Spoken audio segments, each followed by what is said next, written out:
All right, so the homework for day 5 is to finish the ones that we don't do in class. We'll do the first 6 or so. So basically, you'll have 38 and 39 left to do for homework. If you could pause the video, take a little bit of time to do the warm-up. Once you hit play, it'll ask you for your answer. Be sure to include units on your answer.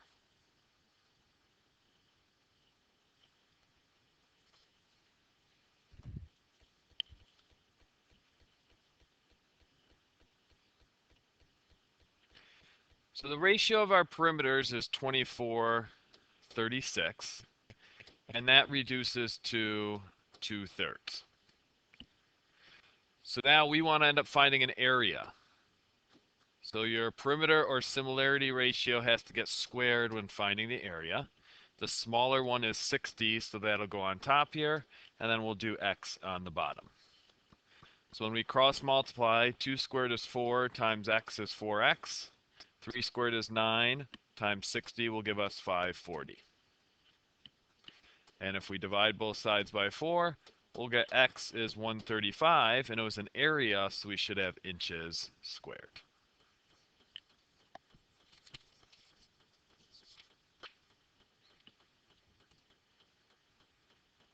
We want to know if they're similar or not. The 3 things we should be looking for is angle-angle similarity postulate, where 2 sets of angles are congruent. Side-angle-side similarity theorem, where a set of angles is congruent and 2 sets of sides on either side are proportional, or side-side-side similarity theorem, where all 3 sets of sides are proportional.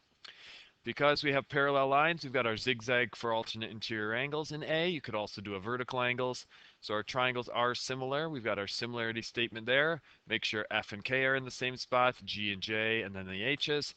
And our reason would be angle-angle similarity postulate. In B, we've got a set of angles congruent. The 6 over the 3, that reduces to 2, but if you do the 10 over 4, that's 2.5. So the sides are not proportional, so they're not similar. In C, the small triangle and the big triangle share angle A. So that's one angle. Then we need to do our sides to see if they're proportional. Well, in the big triangle, that's 45, and this is 55. So take the 20, which matches with the 45, that reduces to 4/9. The 25 over the 55 reduces to 5/11. Sides are not proportional, so therefore they're not similar. In 2, we've got a set of vertical angles there. And then notice in our triangles, this one's smaller, that one's smaller, and then that one's the larger, and that one's the larger of the ones that are kind of crisscrossing. So that helps tell you which ones you should match up. So I did the 4 over the 6, and then you would have to do the 6L over the 9L. Those both reduce to 2/3. So that's the side angle side similarity theorem. From there, we can set up a proportion. So take one of your fractions. I took the 4 over 6 and then did 8 over x. Cross multiply and solve. You get 12. Make sure you put meters on there. 5 feet 3 inches, we need to switch that into just feet. 3 inches out of 12 inches is a quarter of an inch, so that's, or a quarter of a foot, sorry. So that's 5.25 feet.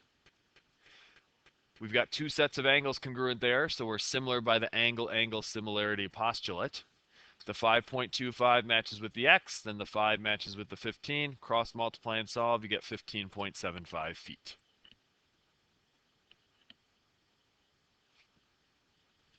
In 3a, 2 sets of angles congruent, so angle-angle similarity postulate.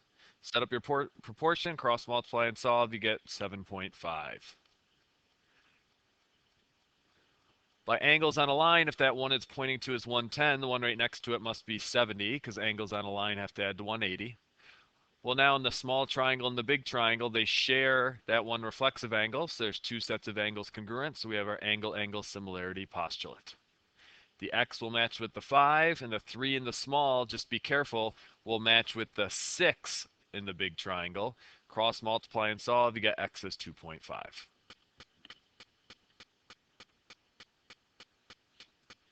In C, you got a set of vertical angles and the ones already marked, so you got angle-angle similarity postulate. The x matches with the 22, the 14 with the 24, cross multiply and solve.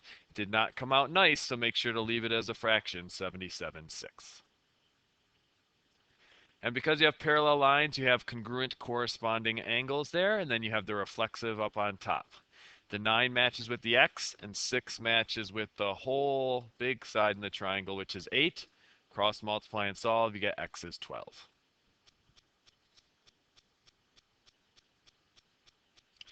So we're going to be on page 36 to start out. We're going to do 36 and 37 together in this video, and then we will leave the other 2 pages, 38 and 39, for you to do as homework. This day is kind of a pause day to practice what we have done so far before we start the proofs portion of this unit tomorrow. So we want to create a scale factor drawing of this. We want our scale factor of 3, so everything's going to be tripled. So we need to start out, we need to copy the angle. We're going to copy angle C. So with your straight edge, just draw a line out a ways. And this is where C prime is going to be located.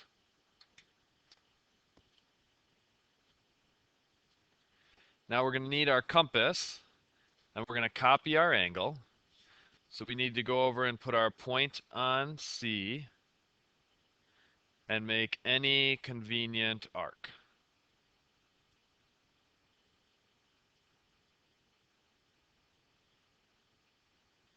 So make any convenient arc. Go over to C prime. Make that same arc. Then we need to go over and set our compass to the opening. Now it just so happens here, mine is right on the dot. That might not always be the case. You might have to open it or close it to match it up to whatever that opening is. So now we'll put our point on the intersection here. Make an arc. And that tells us where we should extend our side from C prime through.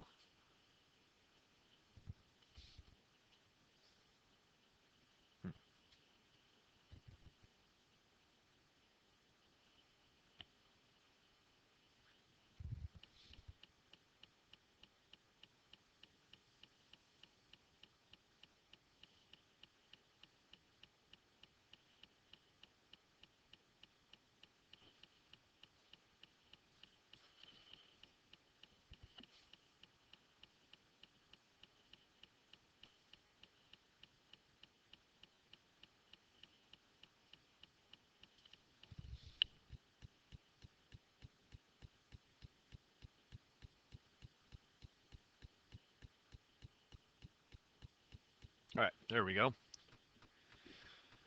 So now what we need to do is we need a scale factor of 3. So we got to triple our size of each of the sides we have. So we're going to go from C to A.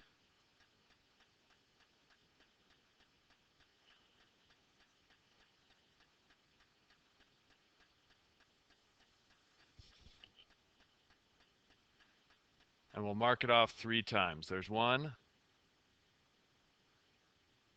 There's 2.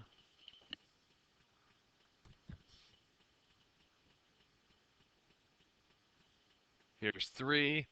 And sometimes it's the case I've got to extend my line to make sure I get the intersection. So if you need to do that with your straight edge, you can. And that spot gives us A prime.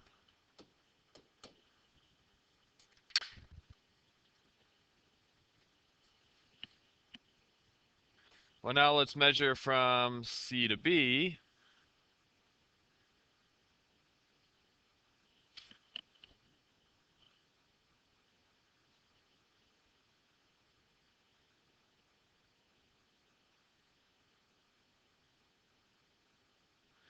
And we've got to do that 3 times. 1, 2, 3. So that's B prime.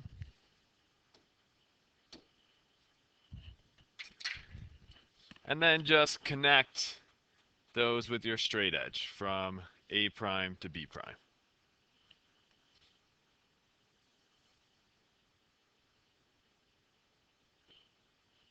And mine, it's not going to let me connect it exactly because it's so close to a straight line.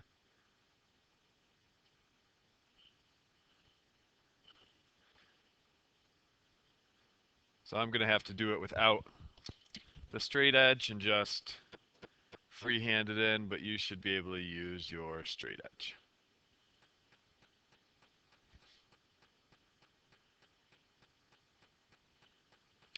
So we're going to do a similar idea in number 2, but we wanted a scale factor of a half, so it's going to get smaller. So I'm going to start out, just draw a segment here. I'm going to call this A prime. And we'll copy our angle just like we did on the last one.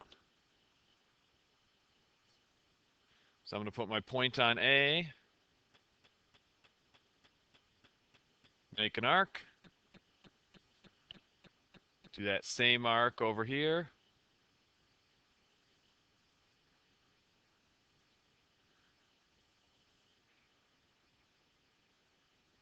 Now we're going to measure the width of our intersections.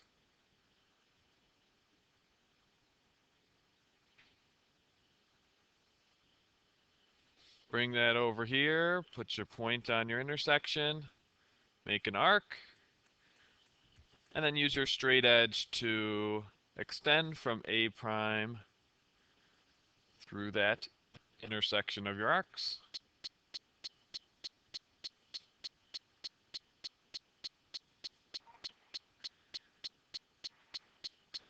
So we want half the distance. So in order to get half the distance, we're going to have to bisect our original segment.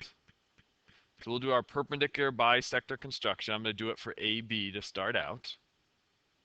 So let's put our point on A. Make sure you're extended over halfway. Swoop it up and swoop it down. Then we're going to reverse it. We're going to put our point on B. Swoop it up and swoop it down.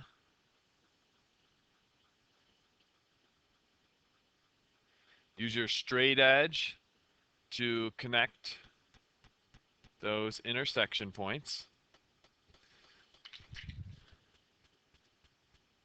And we know there is right in the middle, so we can measure with our compass from A to that midpoint.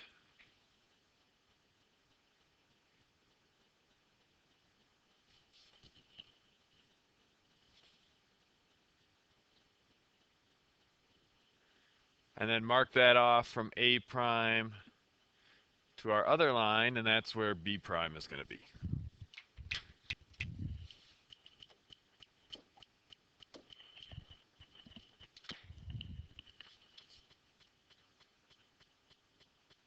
So now we're going to have to do the same thing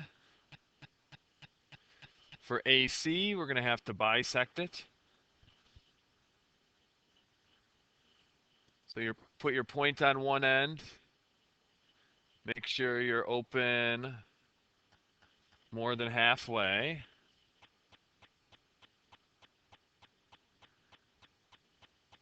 Swoop it up and swoop it down. I don't know if that mine is more than halfway, so I'm actually going to make mine a little bit bigger to guarantee I'm more than halfway.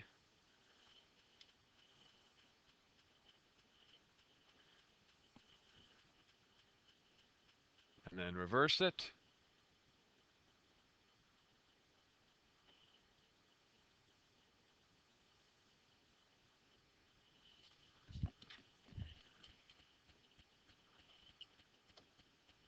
So where those intersections are, we'll connect with our straight edge.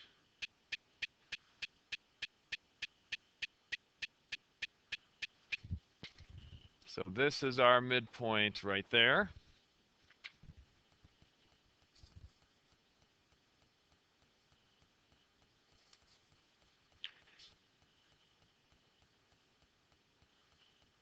And now we just need to measure. So I'm going to measure from A to that midpoint, because that's half the length from A to C.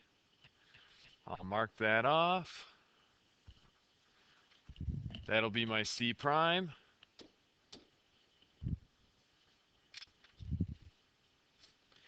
And then just connect that C prime to B prime.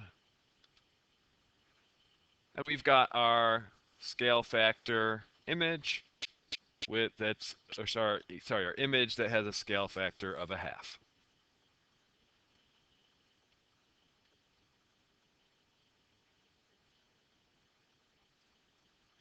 Over on the next page, 39, or 37, sorry. We're going to use ratio method. We want to create a scale factor drawing with a scale factor of 2. So start out with our straight edge. We've got 3 key points. We're going to extend a line through point A from O. We're going to go from O through B and from O through C.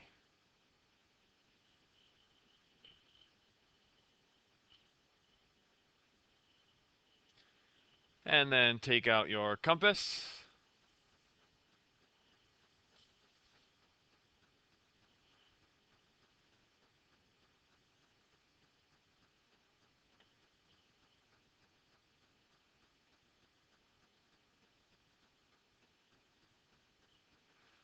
That's one length. So do a second length. Mark it off. That's where A prime is now.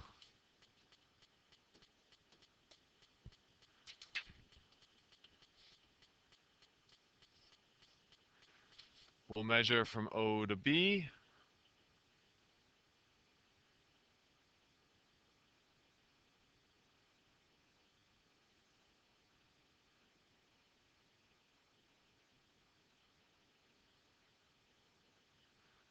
That's where B prime is.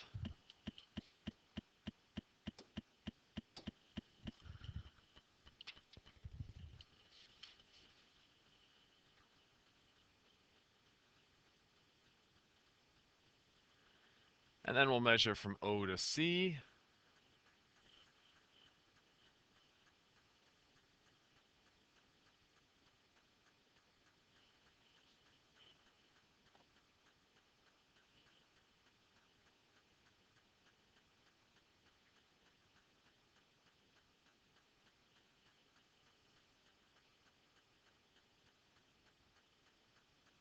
And we'll mark off where C prime is. And it looks like I have to extend mine, and that sometimes is the case with your straight edge. So there's my C prime.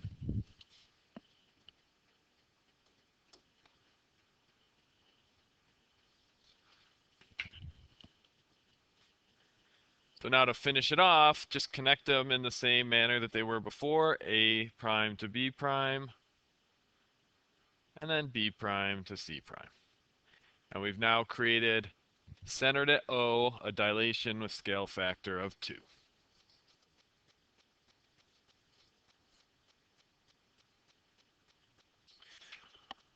In 4, we got some proportions where we have to solve for x, so we're going to cross multiply. So 2 is going to multiply x squared minus 1.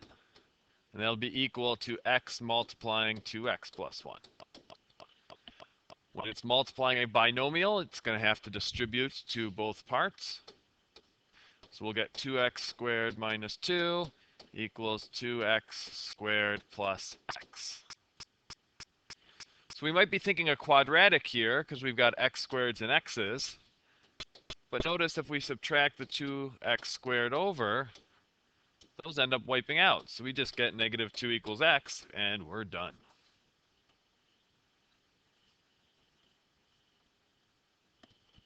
In B, if we cross multiply, 2 times 1 is 2, and we'll have x minus 3 times x minus 4. We've got to multiply out the 2 binomials on the right. X times x is x squared. X times negative 4 is negative 4x. Negative 3 times x is negative 3x, and negative 3 times negative 4 gives us 12. If we subtract the 2 over, because we want to get it equal to 0, we're going to have x squared. We can combine these like terms to give us negative 7x, and 12 minus 2 will give us 10. If you have a 1 in front of the x squared, when you go to factor, we want to think adds to the negative 7, multiplies to the 10. If you're unsure, go to a graphs page, take the number you want to multiply, divide it by x in a graphs page, do the Control T and look at the pairs of numbers, and see if you can find a pair that then adds to negative 7. Our 2 that would multiply to 10 but add to negative 7 would be negative 5 and negative 2. We then set those each equal to 0. So we get x equals 5 and x equals 2.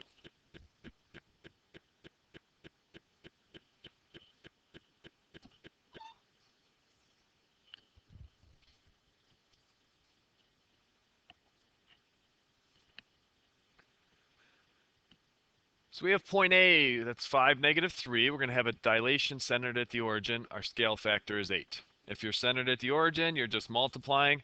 So our A prime, x will be 5 times 8, which is 40. Y will be negative 3 times 8, which is negative 24.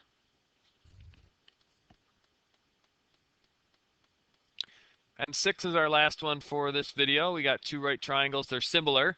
So because they're similar, we know all their angles are congruent, their sides are proportional.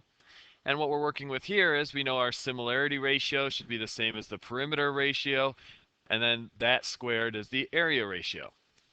So the hypotenuses are in the ratio of 7 to 8. So therefore their perimeters will also be in the ratio of 7 to 8. However, their areas will be that squared. So 7 squared over 8 squared gives us 49 over 64. So for your homework, you have pages 38 and 39 to still complete. If you're stuck on any of the problems, flip back to days 1 through 4 and look through your notes. They're all questions that are pretty similar to what we did on those days. Have a great rest of your day, and we'll see you next class.